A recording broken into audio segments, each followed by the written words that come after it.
My husband found out I was pregnant and said, "I need a DNA test. You cheated on me."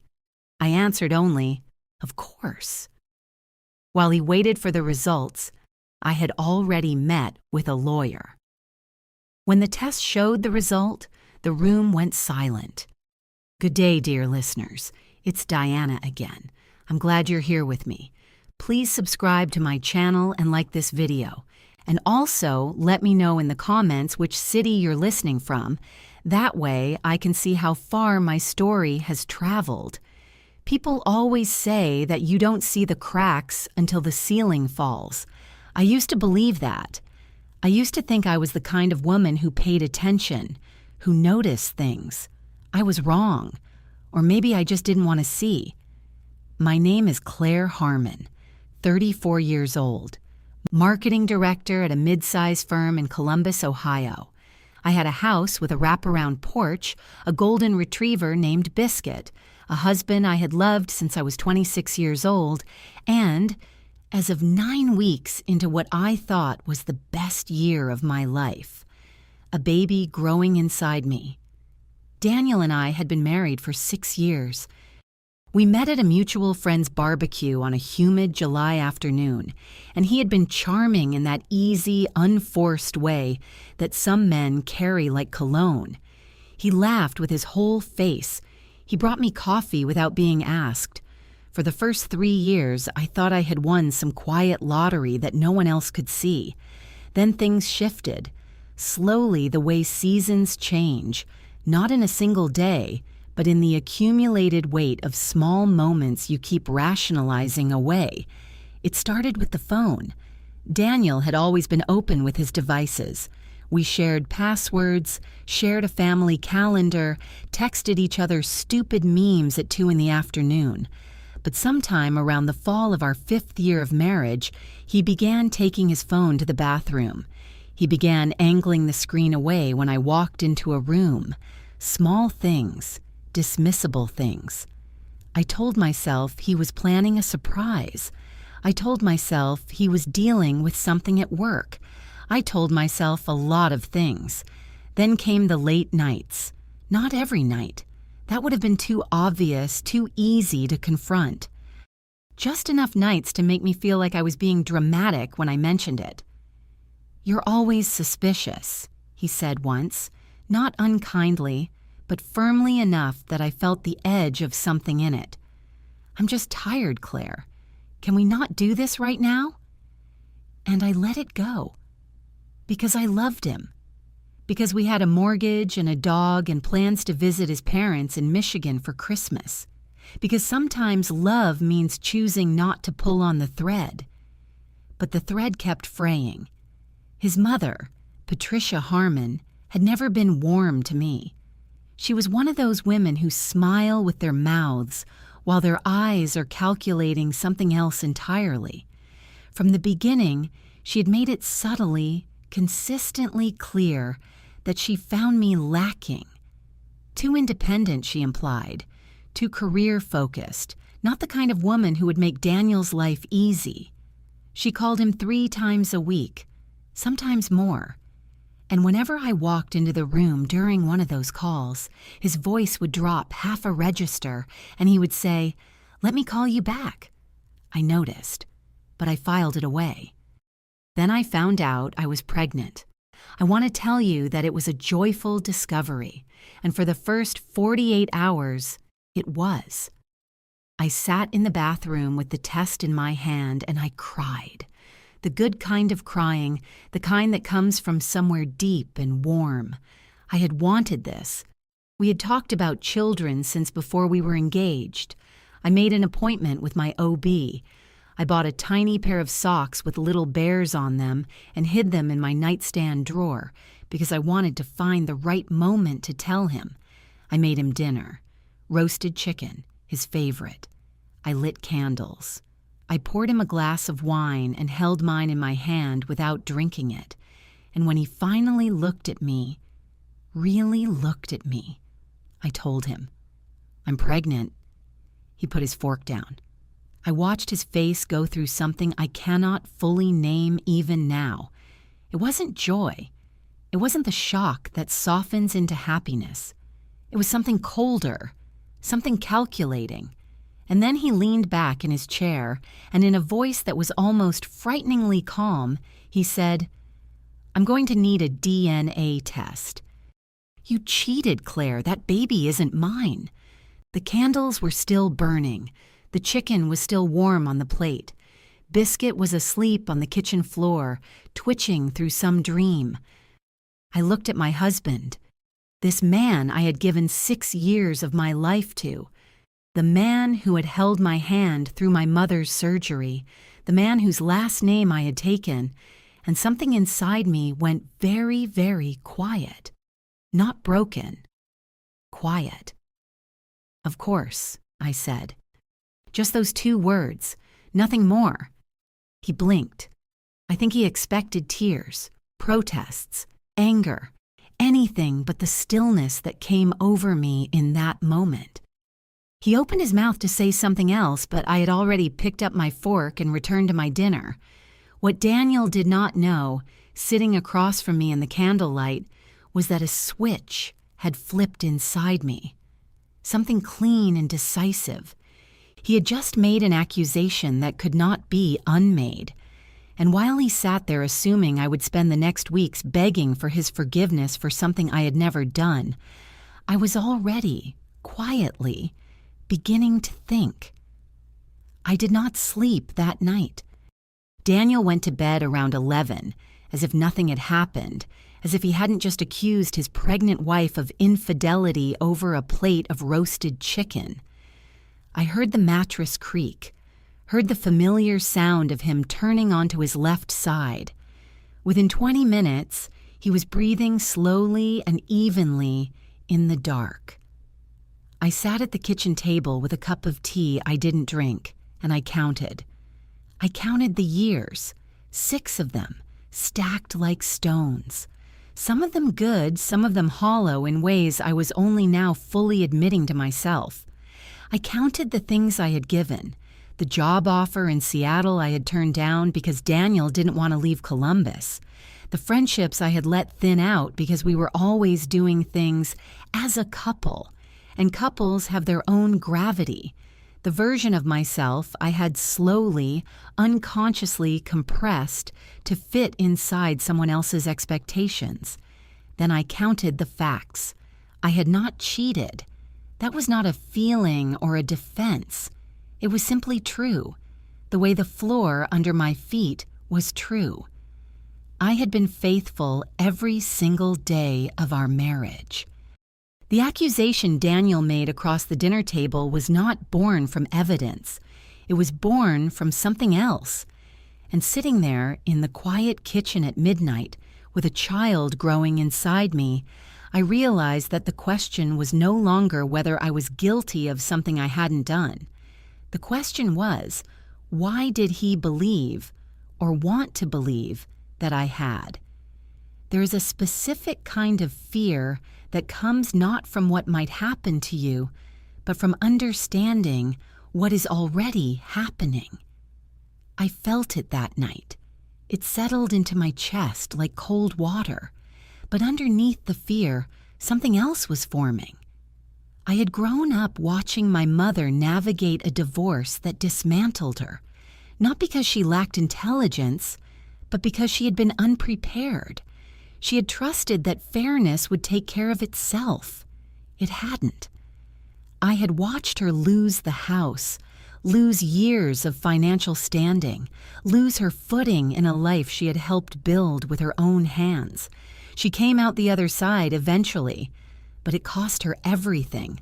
I was not going to be unprepared. The next morning, I called in late to work. Daniel had already left. He was a regional sales manager and kept early hours. I sat at my desk in the home office with the door closed and I started making lists. Assets. The house. Purchased jointly in 2019. Mortgage in both names. 2 cars, his. A leased Ford F-150 mine. A paid-off Honda Accord. A joint savings account holding roughly $40,000. My individual retirement account, which I had been funding since before we married. his 401k, which I knew was significant because he had mentioned the number more than once with quiet pride. Debts, the mortgage, one credit card held jointly, his student loans from a business degree he'd completed before we met, in his name only. Duration of marriage, 6 years.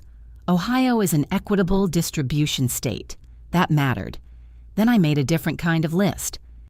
I wrote down every instance over the past year, every late night, every turned screen, every dropped voice, every weekend work trip. And I realized, looking at the list, that there were more of them than I had consciously acknowledged. 11 separate weekends in 14 months when Daniel had been away for reasons I had not verified. 11. I stared at that number for a long time, and then I picked up my phone and I called a lawyer. Her name was Sandra Ellis.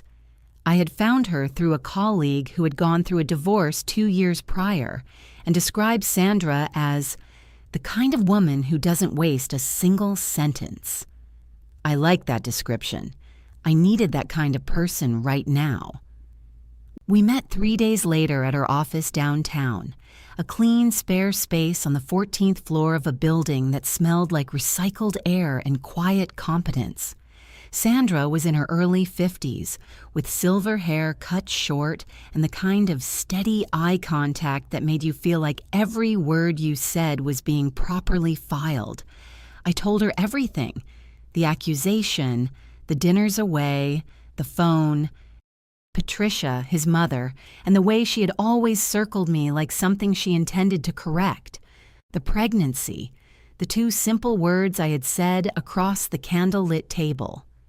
Sandra listened without interrupting. Then she set down her pen. "You said, of course, when he demanded a DNA test," she said. "Yes." "Good. Don't change that posture. Cooperate with the test. It protects you legally and it buys you time." She paused. "What do you want, Claire?" "Long term. I need to understand what outcome we're building toward." I looked at her. "I want to know the truth," I said, "and then I want to be protected by it." She nodded slowly. "Then we start by making sure we know more than he does before he knows we're looking." I drove home that afternoon in the pale October light, past the gas stations and the strip malls and the neighborhoods that all looked like ours, and I felt something I hadn't expected to feel: clarity. Not happiness, not relief, just the clean, sharp feeling of a decision made. Daniel wanted a DNA test. Fine. He would get one. And while he waited for those results, certain apparently that they would confirm his theory, I would be busy doing something far more useful than defending myself. I would be learning exactly what kind of man I had married. Sandra Ellis moved quickly and quietly. Within the first week, she had filed a formal request for financial disclosure, a standard procedural step, she explained, that could be initiated without Daniel's knowledge at this stage. It was a document that would require both parties to produce a full accounting of assets, debts, and income in the event the marriage proceeded toward dissolution. "We're not filing for divorce yet," Sandra told me on the phone, her voice even and precise. "We're preparing. There's a difference." I understood the difference. Preparation is invisible. Action makes noise. In the meantime, I had agreed to the DNA test. Daniel had arranged it through a private lab, the kind that processes prenatal paternity testing through a simple blood draw. I went to the appointment alone, on a Thursday morning, wearing a calm expression that cost me more than I let on. The technician was a young woman with red hair and a gentle manner. She drew my blood without ceremony, handed me a printed information sheet, and told me results would be available in 10 to 14 business days. 10 to 14 business days. I thanked her and walked out into the parking lot, and I sat in my car for a few minutes with my hands on the wheel. He is waiting for those results, I thought. He is absolutely certain of what they will say, and that certainty, that smug, settled confidence, was his greatest vulnerability right now. Overconfident people don't watch their backs. Back at home, life continued in the strange, stretched-out way it had since the night at the dinner table. Daniel and I inhabited the same house with a careful politeness that felt worse, somehow, than open conflict. He asked about my appointments. I gave brief, truthful answers. He stopped pressing about the pregnancy, as if he had already decided it wasn't something that concerned him until the lab confirmed otherwise. His mother called him every 2 days. I heard him in the garage sometimes, voice low, door closed. I began keeping a journal, not a diary, a record. Dates, times, observations, the kind of document Sandra had gently suggested might be useful later. And then, on the 11th day after the blood draw, 2 things happened almost simultaneously. The first, I got a call from Sandra. The financial disclosure process had turned up something unexpected. Daniel had opened a secondary personal account, separate from our joint account, separate from his known personal checking, 8 months ago. Over that period, he had transferred a total of approximately $14,000 into it. The transfers were small and irregular, ranging from $200 to $800 at a time, small enough not to trigger automatic alerts, deliberate enough to constitute a pattern. "What's in the account?" I asked. "We don't have full visibility yet," Sandra said, "but I've brought in a forensic financial consultant to look at the outgoing transactions. Some of them trace to a residential address in Westerville." Westerville, a suburb 20 minutes from our house. I sat very still. "Whose address?" "We're working on that," she said carefully. The second thing that happened, Daniel noticed something had changed. I don't know what tipped him off, whether it was the financial disclosure request hitting some peripheral radar, or whether he simply read something in my face that I hadn't managed to suppress. But that evening, he came home from work and he stood in the doorway of the kitchen watching me make dinner with an expression I hadn't seen before. Not suspicious, not guilty, something else, wary. "You seem different," he said. "I'm pregnant," I said pleasantly. "Things change." He lingered for a moment. "Have you talked to anyone? About us?" "I talked to lots of people," I said, which was true and revealed nothing. He went upstairs. I heard him make a phone call. His voice was too low to parse through the ceiling, but the call lasted 23 minutes. I noted it.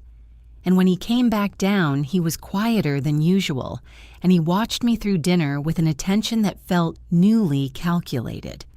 His mother arrived unannounced 2 days later.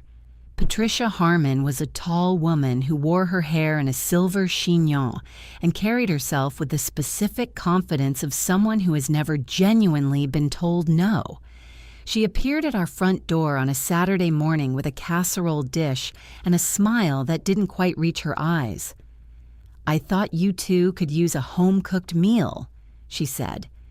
She stayed for 4 hours. She asked about my prenatal appointments with a concern that felt assembled rather than felt. She asked Daniel about work.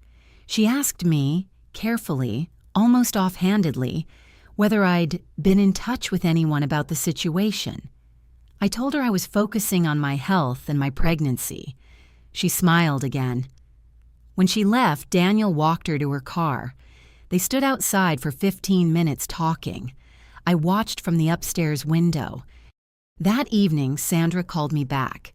The address in Westerville was registered to a woman named Melissa Cray, 29 years old, single, and my forensic consultant had found this through a professional licensing database. Employed as a yoga instructor at a studio Daniel's company had sponsored for a wellness initiative the previous year. I sat down on the edge of my bed. A yoga instructor in Westerville. $14,000 over 8 months, 11 weekends away. The room didn't spin. I didn't cry. I felt instead the peculiar, clarifying sensation of a picture coming fully into focus. Not a new picture, but one I had been half seeing for months, finally sharp and undeniable in front of me. So that's what this was. He hadn't accused me of cheating because he believed I had. He had accused me because he was building a defense for himself, a preemptive story. If I was unfaithful, then the child's paternity was in question, and he could frame everything, the money, the weekends, the secret account, as the actions of a wronged husband rather than a cheating one. It was, I had to admit, almost elegant in its calculation, and it had failed completely. Because the child was his. The test would prove it. And by the time those results arrived, I would already know everything he had hoped to hide. Point of no return. I was past it now, and I knew it. The DNA results came on a Tuesday. I had already known what they would say, not as hope, but as fact, the way you know your own name. And still, seeing the document arrive in my email felt significant. There it was. In clean clinical language, the probability of paternity was listed at 99.998%. The child I was carrying was Daniel Harmon's. I forwarded the results to Sandra immediately. Then I printed a copy and placed it in a folder in my locked car. That evening, Daniel received his copy from the lab. I was in the kitchen when I heard his phone chime. I heard him open the file. And then, for about 30 seconds, the house was absolutely silent. Not the silence of peace, the silence of reckoning. He came downstairs slowly.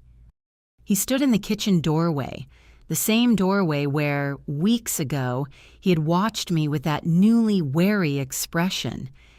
And he looked at me with something that might have been shame, if shame had anywhere left to land in him. "Claire," he started. "I know about Melissa," I said. The color left his face.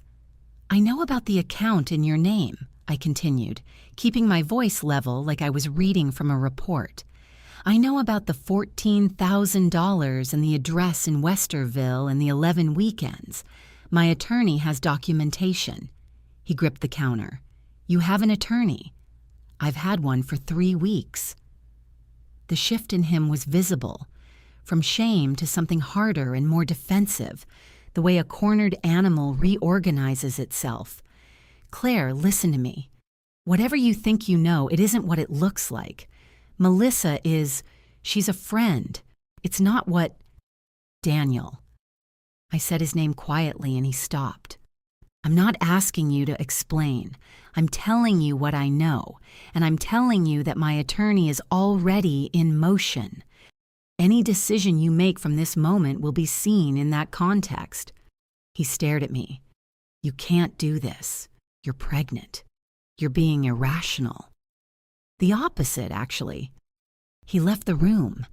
I heard him upstairs for the next hour, and then I heard him on the phone. And then I heard the unmistakable particular timbre of his mother's voice through the speaker. Patricia, arriving in the conversation like a weather system. The next morning, Patricia called me directly. "Claire." Her voice was the temperature of a February morning. "I think we need to sit down and talk, woman to woman, before this gets out of hand." "I'm available Wednesday afternoon," I said. She paused. She hadn't expected that. She'd expected pushback, probably, or tears. "Fine, Wednesday, our house, 2 o'clock, I told Sandra. "Go," Sandra said. "Take nothing with you except your phone with the recording app running. Ohio is a one-party consent state. Say as little as possible. Let her talk." I sat across from Patricia Harmon in her immaculate living room in Dublin, Ohio, on a Wednesday afternoon in November, and I watched her perform concern. She offered tea. She asked about my health. She spoke about the stress that misunderstandings can create in a marriage. And then, with the precision of someone who had rehearsed, she leaned forward. "You need to think carefully about what a divorce would mean for you," she said, "for your career, for your reputation. Daniel has friends in this city, Claire, people who matter. A woman who destroys her marriage over a paranoid theory, who drags a good man through court while carrying his child. That's a story that follows you." There it was, the threat, dressed as advice. "And if you pursue this," she continued, her voice dropping slightly, "we'll be forced to raise questions about your fitness as a mother, about your mental stability. It would be unfortunate, but we would have no choice." I looked at her steadily. "Patricia," I said, "I appreciate your concern." And I said nothing else. She waited. When I didn't fill the silence, something flickered behind her eyes, the first sign of uncertainty I had ever seen in her. I stood, thanked her for the tea I hadn't drunk, and left. In my car, I called Sandra. I told her what had been said. She listened, and then she said, in the driest tone I had ever heard from her, "They threatened to challenge your fitness as a mother based on the fact that you discovered your husband's affair. Excellent. We'll be keeping that recording." Over the following days, I felt the pressure mounting from both directions. Daniel sent long, carefully worded texts that alternated between apology and accusation. Patricia forwarded an email through Daniel, a passive-aggressive move, suggesting a family mediator she had personally selected. I forwarded everything to Sandra, and then, because I had earned it, I took 3 days. I drove to my friend Joanne's house in Cincinnati. Joanne, who had been my college roommate, who had stood at my wedding and whispered, "You look incredible," with tears in her eyes, and who had been quietly worried about me for a year without being able to name why. I did not bring my laptop. I did not answer Daniel's texts. I walked in Joanne's neighborhood in the mornings, ate food I hadn't cooked, and let myself feel the full weight of what I was carrying. Not the pregnancy, though I felt that too, this small, stubborn life pressing against the future I was fighting to build. The weight of knowing, of being right, of not being broken by it. I cried once on the second night into a glass of sparkling water on Joanne's couch while she sat next to me saying nothing, just present. It was the only time I allowed it. When I drove back to Columbus on the 3rd day, I felt steady, not happy, not healed, steady, like a structure that has been tested and knows now exactly how much it can hold. I returned to Columbus on a Thursday morning, and by Friday afternoon, Daniel was sitting in our kitchen waiting for me. He had made coffee. He had put it in my favorite mug, the blue one with the chipped handle that I'd had since graduate school, and he'd set it on the table with what I can only describe as deliberate tenderness. This was the Daniel I had first loved, attentive, warm, capable of small gestures that felt like fluency in a private language between two people. I understood now that this version of Daniel was not a different man. It was a tool in his repertoire. "I need you to hear me," he said when I sat down. He didn't reach for my hand. He had learned enough, apparently, not to make a physical overture I might recoil from. I made a terrible mistake, with Melissa, with the accusations, with all of it. He looked down at the table. I was scared. Things between us felt like they were drifting, and I handled it in the worst possible way. But this, he gestured vaguely at the space between us, this can be saved. We can save it, especially now with the baby.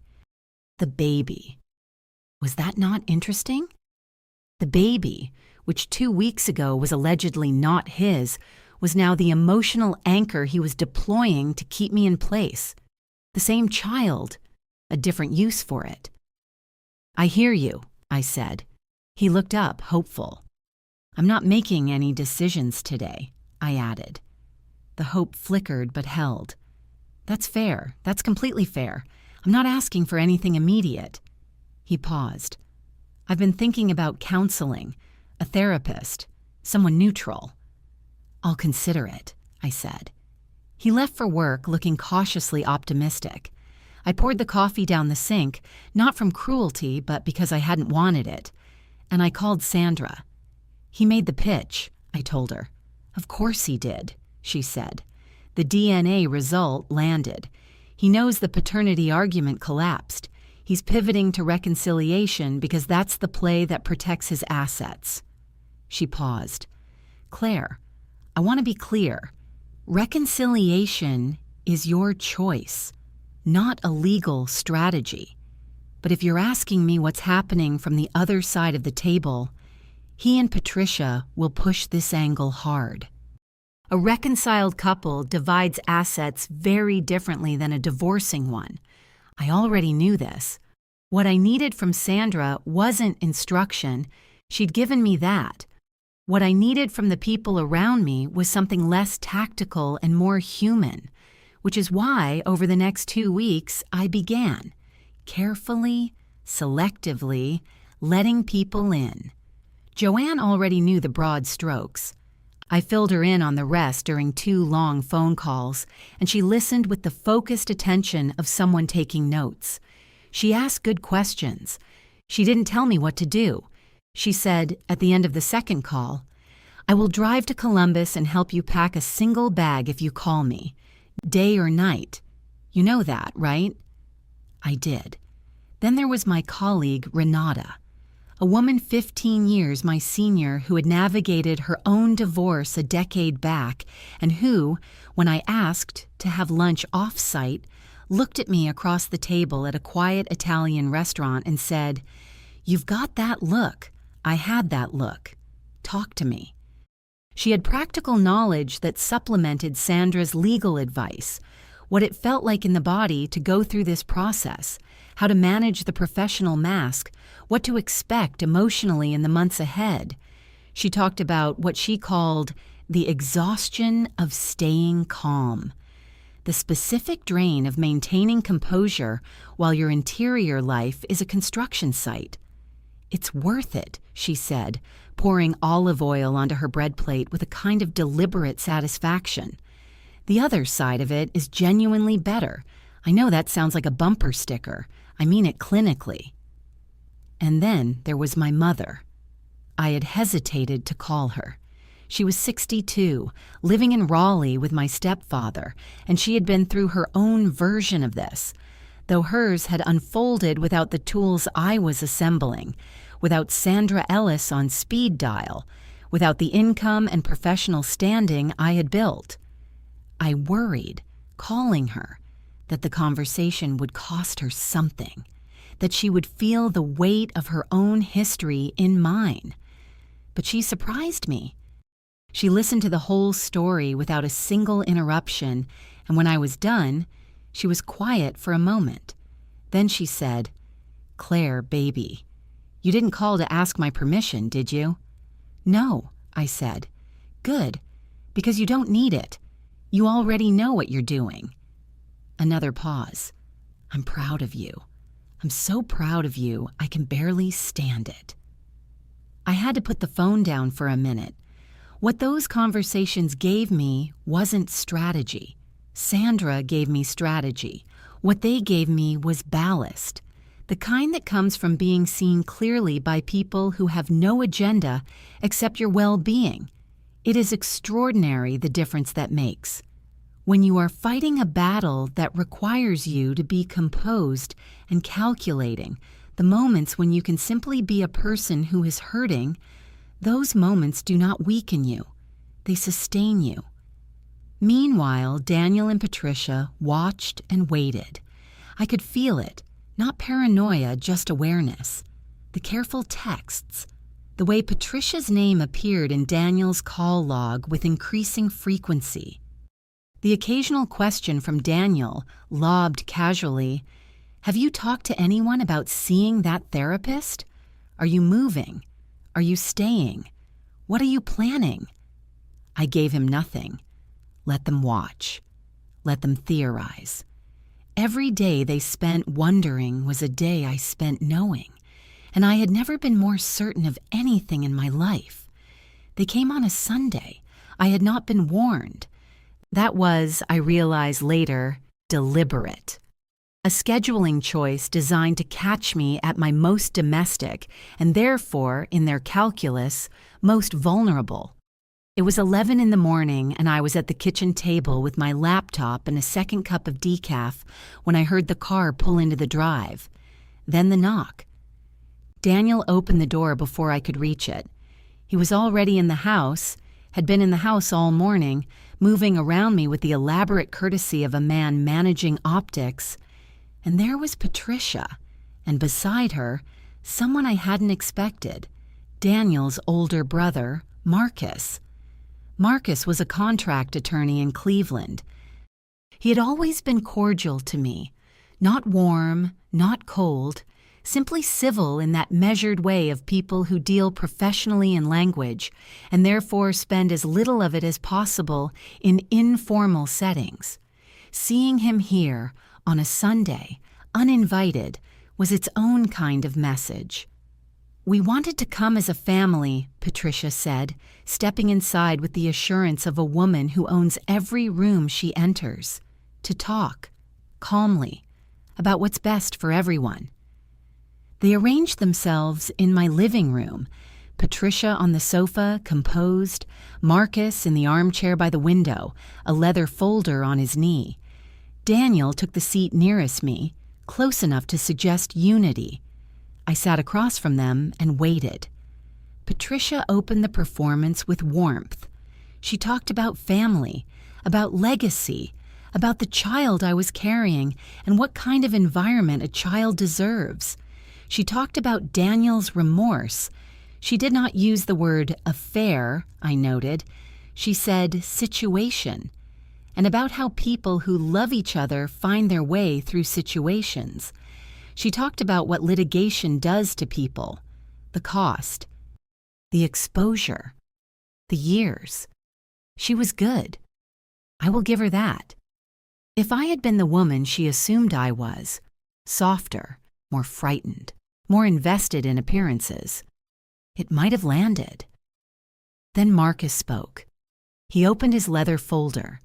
He spoke in the measured cadences of someone who had done this before, not threatening exactly, but precise in the way that makes the space between words feel heavier than the words themselves. He outlined in general terms what a contested divorce proceeding might look like. He mentioned, without specificity, that certain behavioral patterns during the marriage, my hours, my professional travel, my emotional unavailability at key moments, could become relevant to a judge's assessment of the home environment, emotional unavailability. I turned that phrase over in my mind. This was the architecture of what Patricia had threatened weeks ago in her living room, now being blueprinted in my own home by a man with a law degree. "We're not here to threaten," Marcus said, which is precisely what people say when they are threatening. "I know," I said pleasantly. "We're here because we believe this family is worth preserving," he continued, "and we believe Claire—" My name in his mouth sounded like a legal designation. "That you are a reasonable woman who understands what's at stake." Silence. Everyone was looking at me. I thought of Sandra's voice on the phone. Let them talk. I thought of Joanne saying day or night. I thought of my mother. "You already know what you're doing." "I appreciate that you came," I said. "I appreciate the concern for the baby, and I share it completely. I want what's best for this child." Patricia's expression softened with premature relief. Which is why, I continued, in the same even tone, I've asked my attorney to formalize the separation filing this week. The room changed. It didn't happen dramatically. No one raised their voice immediately, but something shifted in the atmosphere like a barometric drop before a storm. Marcus closed the folder. Daniel's jaw tightened. Patricia's face did something complicated that resolved, after a moment, into coldness. Claire. Daniel's voice had lost its careful warmth. Think about what you're doing. I have thought about it, I said, extensively, for weeks. You're making a decision that affects our child. Our child, I said, and the emphasis was so slight that only someone listening for it would catch it. But he caught it. His face reddened. Yes, our child. And that child deserves honesty, stability, and a mother who knows her own worth. I intend to provide all three. Patricia stood. The warmth was entirely gone now. You are making a serious mistake. Perhaps, I said. I'm comfortable with the risk. Marcus gathered his folder. This will be expensive, he said. A last attempt at the leverage of consequence. Yes, I agreed. It will. They filed out. Daniel at the rear, pausing in the doorway, looking back at me with an expression I couldn't entirely read. Anger, yes, and something underneath it that might have been, oddly, a form of acknowledgement, as if some part of him recognized finally that he had miscalculated who he was dealing with. The door closed. I sat in the quiet living room for a long moment. Biscuit came and put his head on my knee, and then, beneath my ribs, I felt it. A small, firm flutter. So brief I might have imagined it, except I didn't. The first movement, the first physical proof of the life I was protecting. I put my hand on my stomach. I won't pretend I wasn't afraid. I was.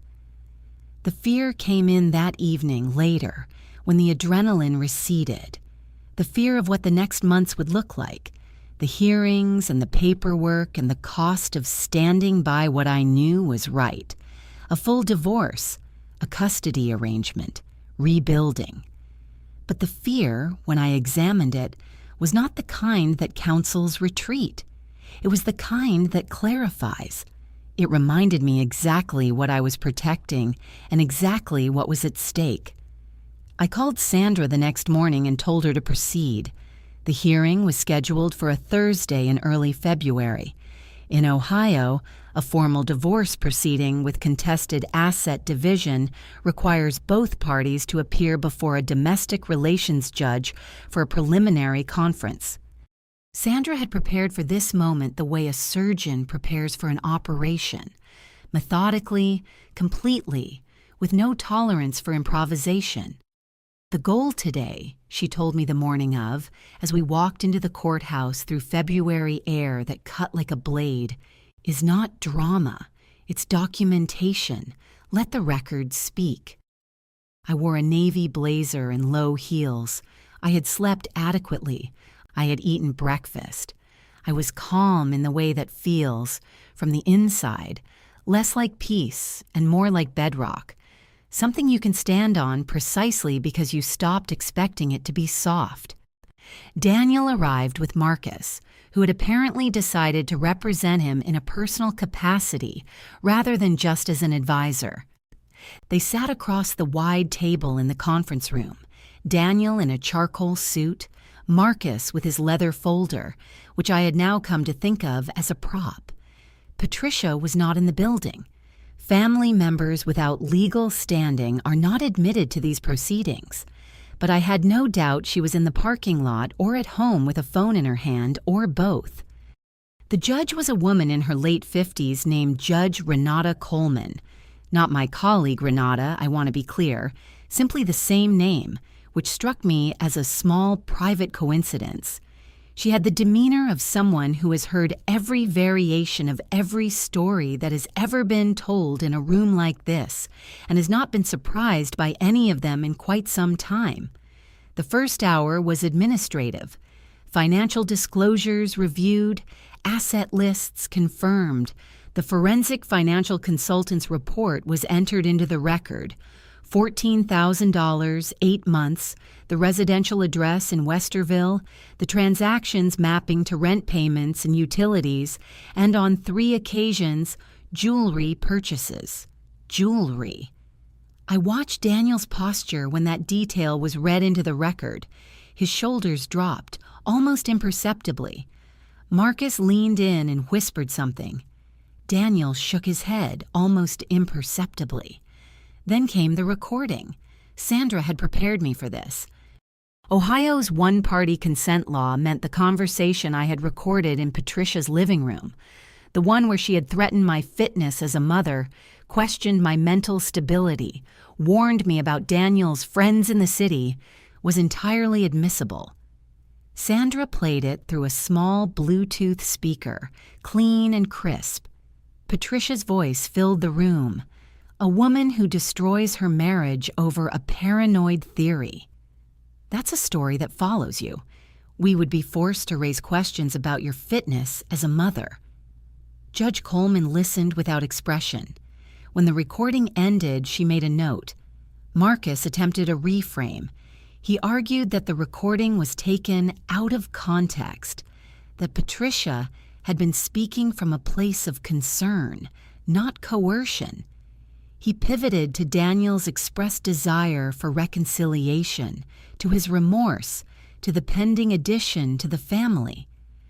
"Your Honor," Marcus said, with the composed authority of a man accustomed to rooms hearing him, "my client is a committed husband and an eager father who made a serious error in judgment. He is asking for the opportunity to... Mr. Harmon."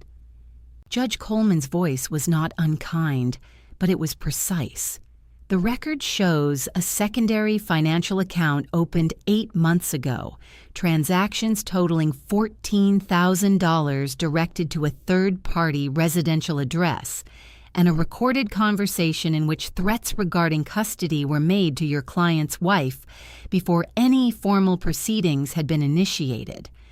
I'm going to need you to address those specific items, not the posture of reconciliation. Marcus opened his folder. He closed it. He opened it again. For the first time in my experience of him, he looked like a man who had brought the wrong document to the right meeting. He attempted the jewelry purchases, client gifts, business relationships, and the judge asked him to provide documentation of the business relationship to which a woman's residential apartment and personal jewelry were linked. He said he would need time to gather that documentation. The judge noted his request. Then Daniel spoke. This was, I learned later, against Marcus's advice. Daniel spoke directly, cutting across his brother's measured evasions, and what he said was, "This whole thing is being done to punish me. Claire was checked out of this marriage long before Melissa. She chose her career every time there was a choice to make, and I was lonely and I made a mistake and now I'm being..." He stopped himself, but the room had heard it. Melissa. He had said the name, into the record, without anyone asking him to. Judge Coleman made another note. Across the table, I said nothing. I kept my hands folded on the table. I had been warned by Sandra that the impulse to respond, to defend, to correct, to explain, would feel overwhelming and had to be resisted. "Let the record do the work," she had said. "Your job is to be exactly who you are." I was exactly who I was. The conference lasted 3 hours.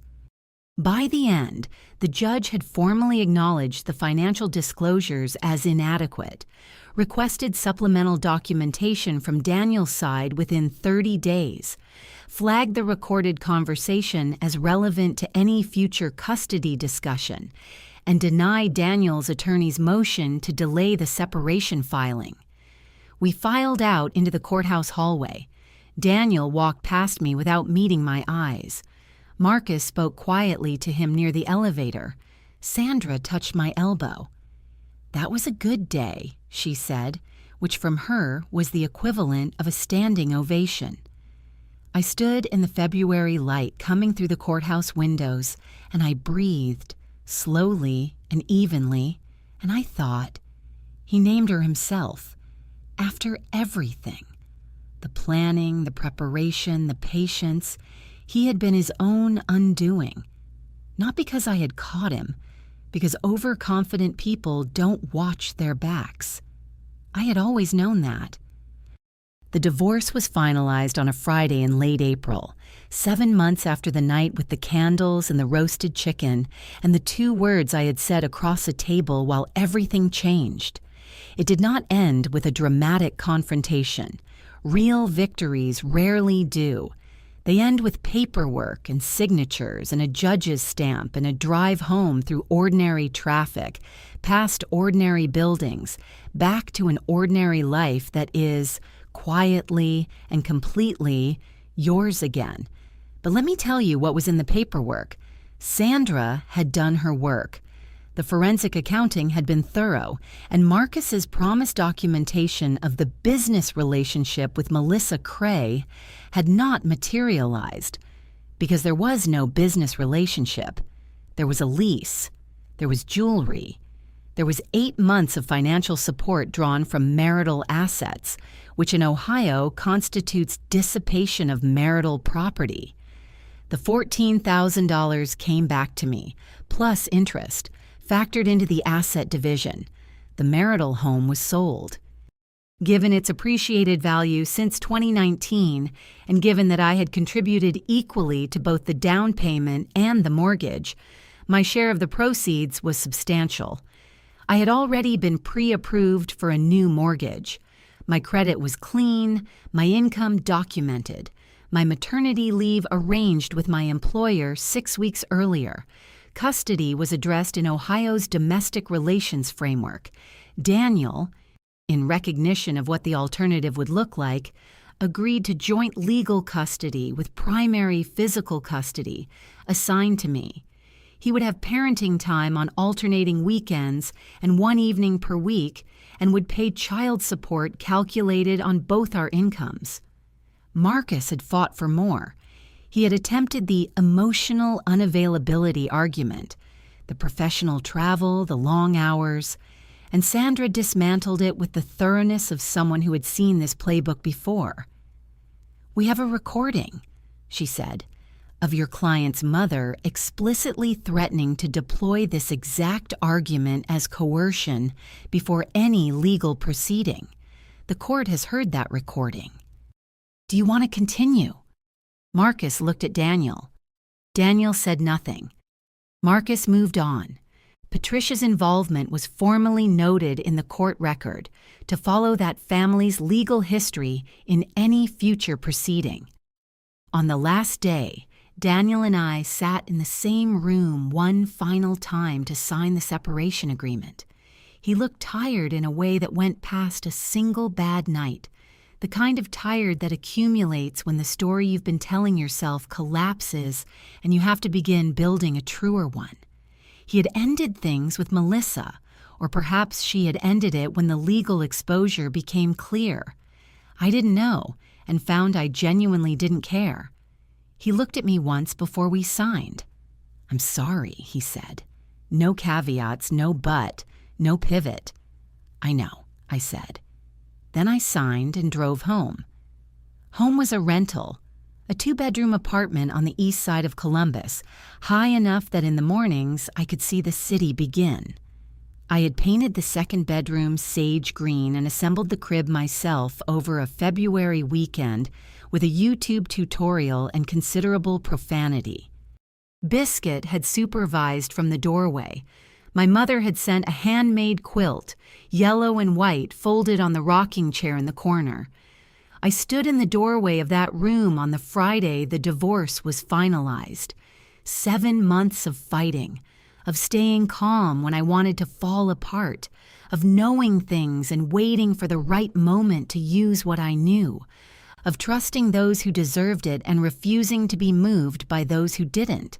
I was 4 weeks from my due date. I put my hand on my stomach and felt the small, specific weight of what was coming. Not dread, not grief. Something that felt like standing at the edge of something vast and unfrightening.